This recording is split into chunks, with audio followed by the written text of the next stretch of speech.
Hello guys, welcome back to my channel once again. Friends, अपने पिछले video में मैंने आपको बजाज फाइनेंस लिमिटेड के बारे में डिटेल एनालिसिस करके बताया था, उसकी financial statement, financial ratios etcetera. I hope आपने उस वीडियो को देखा होगा और आप उसका फायदा उठा पाए होंगे। आज के वीडियो में मैं बजाज फाइनेंस लिमिटेड की स्वॉट एनालिसिस करूंगा। इस वीडियो को देखने के बाद आप ये एनालाइज कर पाएंगे कि कंपनी की क्या स्ट्रेंथ है और कहां पे कंपनी को काम करने की जरूरत है। स्वॉट analysis means strength, weakness, opportunities and threats. Let us first talk about strength. Strength company की बहुत ही इंपॉर्टेंट है जानना आपको। कंपनी की रिटर्न ऑन इक्विटी अगर आप देखें तो क्लोज टू 18% है, 17.68%, विच मींस इज दैट हर एक शेयर पे कंपनी 18% के हिसाब से रिटर्न अर्न कर रही है। तो 18% तो मिनिमम शेयर का ग्रोथ आप मान ही सकते हैं, जबकि हमने देखा है कि शेयर ने कुछ 89-90% तक का रिटर्न दिया है पिछले एक साल में। ऑपरेटिंग इनकम कंपनी की बढ़ी है यहाँ पे पास्ट 3 ईयर में, जो 23% के हिसाब से बढ़ी है, 23.01%। इस हिसाब से अगर आप देखें तो कंपनी का प्रॉफिट हर 3 से 4 साल में डबल हो रहा है। म्यूचुअल फंड्स ने इसमें अपनी होल्डिंग इंक्रीज की है।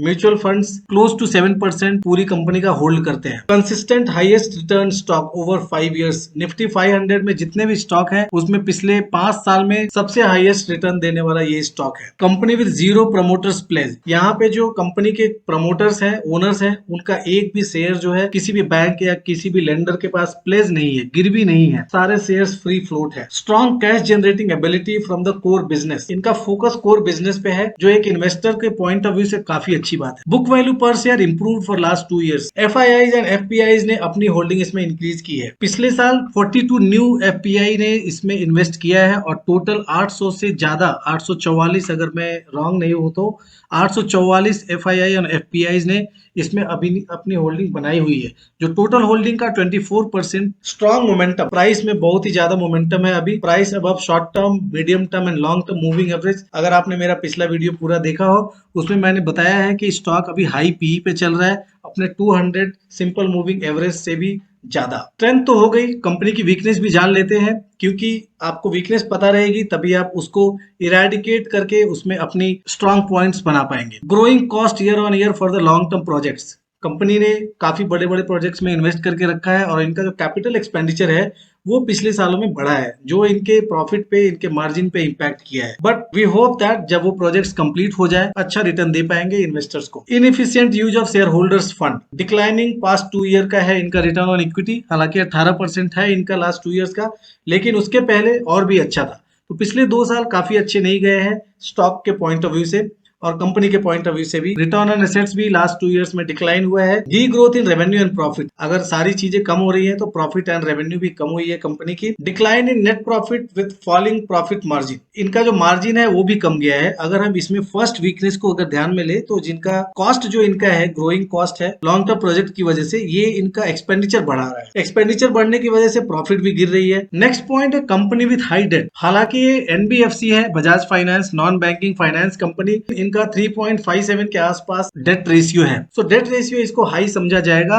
अगर ये अपने डेट रेशियो को कम कर पाए तो स्टॉक के ग्रोथ के लिए और भी अच्छा रहेगा। Promoters decreasing their share holdings. पिछले कुछ क्वार्टर्स में बहुत माइनर शेयर होल्डिंग की डिक्रीज हुई है प्रमोटर्स पॉइंट ऑफ व्यू से, उन्होंने सेल किया है। लो पेट्रियोस्की स्कोर। ये पेट्रियोस्की स्कोर क्या होता है कि जिस कंपनी की वीक फाइनेंशियल होती है, अगर मैं बजाज फाइनेंस की फाइनेंशियल्स को देखूं तो इनके पिछले 2 साल बहुत अच्छे नहीं रहे हैं। रिटर्न ऑन इक्विटी डाउन हुआ है, रिटर्न ऑन एसेट्स डाउन हुआ है। हालांकि डेट टू इक्विटी रेशियो जो इन्होंने कम किया है, प्रॉफिट इनकी कम गई है और डेट हाई है, इसके लिए इनका जो फाइनेंशियल रेशियो है थोड़ा कम है, वीक है। इन सारे जो ऊपर में हमने वीकनेस पॉइंट आउट किया उसकी वजह से इनका नेट कैश फ्लो भी डिक्लाइन हुआ है। वीकनेस के बाद कंपनी के पास क्या क्या अपॉर्चुनिटीज है जहां पे कंपनी काम कर सकती है। ब्रोकर्स ने प्राइस अपग्रेड किया है लास्ट मंथ में, अभी 6400 के आसपास है। बहुत सारे ब्रोकरेज ने कंपनी के शेयर्स की ग्रोथ को बढ़ाकर 7000 तक का टारगेट प्राइस रखा हुआ है। तो एक अच्छी कंपनी के लिए, शेयर के लिए ग्रोथ की अपॉर्चुनिटी है। Price crossing above 200 simple moving average, ये पॉजिटिव साइड है। अगर आप इन्वेस्ट करते हैं तो और ऊपर जाने की संभावना है। हाई मोमेंटम स्कोर है, टेक्निकल स्कोर ग्रेटर देन 50 है और इस स्टॉक ने 320% के आसपास रिटर्न दिया है अब पिछले 5 साल में। Highest recovery from 52 weeks low. ये जो स्टॉक है जो अपने 52 वीक्स लो से सबसे ज्यादा पिकअप करके सबसे ज्यादा ऊपर आया है अमंगस्ट ऑल दी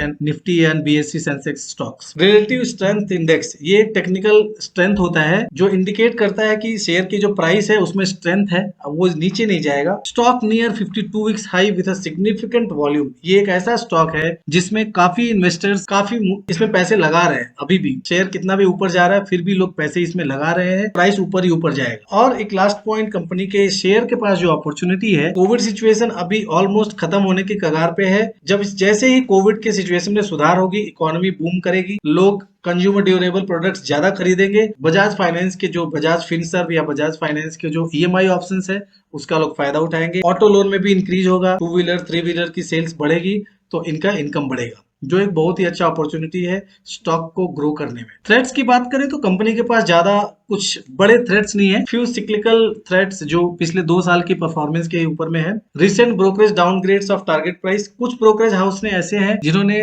डाउनग्रेड किया है प्राइस को। स्टॉक विद एक्सपेंसिव वैल्यूएशन, इसको मैं थ्रेट नहीं मानता हूँ। इसको अगर आप देखें, किसी कंपनी की ग्रोथ अगर अच्छी है, उसके फ्यूचर आउटलुक आपको ब्राइट दिख रहा है, अगर आप आज इन्वेस्ट कर रहे हैं, कल वो कंपनी अच्छी परफॉर्म करके उस शेयर को भी जो पी रेशियो है वो डबल हो जाता है, तो वो स्टॉक एक्सपेंसिव नहीं माना जाएगा। लेकिन हाँ, अगर आप इन्वेस्ट करने के पॉइंट ऑफ व्यू से देख रहे हैं तो ये थोड़ा एक्सपेंसिव है अभी के रेशियो में as compare to its peers. Stock with high P, obviously अगर स्टॉक कॉस्टली है, price is to earning ratio ज्यादा रहेगा, जो बजाज फाइनेंस का काफी ज्यादा है। कंपनी ने प्रोविजंस को थोड़ा बढ़ाया है। प्रोविजन मींस क्योंकि ये एनबीएफसी है तो यहाँ पे इनका कोई भी लोन अगर वापस नहीं आता है विद इंटरेस्ट तो इनको एनपीए डिक्लेयर करना पड़ता है।